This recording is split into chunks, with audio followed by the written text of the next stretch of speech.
আজকে আমি তোমাদেরকে শোনাবো সোনার ডিম পাড়া হাঁসের গল্প। এক সময় একটি গ্রামের চাষির কাছে একটি অসাধারণ হাঁস ছিল, যে প্রত্যেক দিন তাকে একটি করে সোনার ডিম পেড়ে উপহার দিত। এই সোনার ডিম বেচে সেই চাষি ও চাষির স্ত্রী রোজ তাদের জীবনের যাবতীয় খরচ ও আয় চালাতো।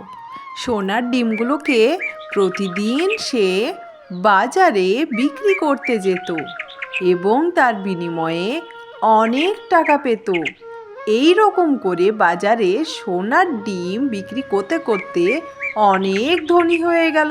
তারপরও সেই লোভী কৃষকের মন ভরল না। তারপর সে বেশ কিছুদিন খুশি থাকার পর চাষির মনে একটি ভাবনা এলো, আমি রোজ একটি করে সোনার ডিম কেন পাবো? তার চেয়ে যদি একেবারে সব কটি সোনার ডিম পেয়ে যেতাম, কতই না টাকা রোজগার করে ফেলতাম একদিনের মধ্যে।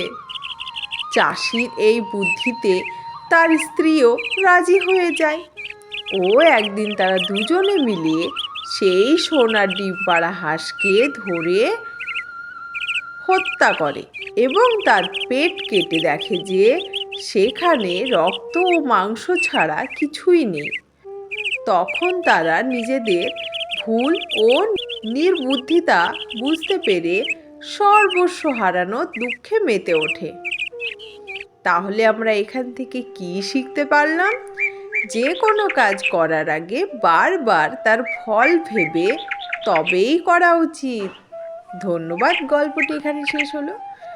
যদি ভালো লাগে গল্পটি অবশ্যই লাইক, শেয়ার এবং সাবস্ক্রাইব করে দিয়ে আমাদের পাশে থাকবে পরবর্তী গল্প পাবার জন্য। আজকের মতো টাটা, বাই বাই।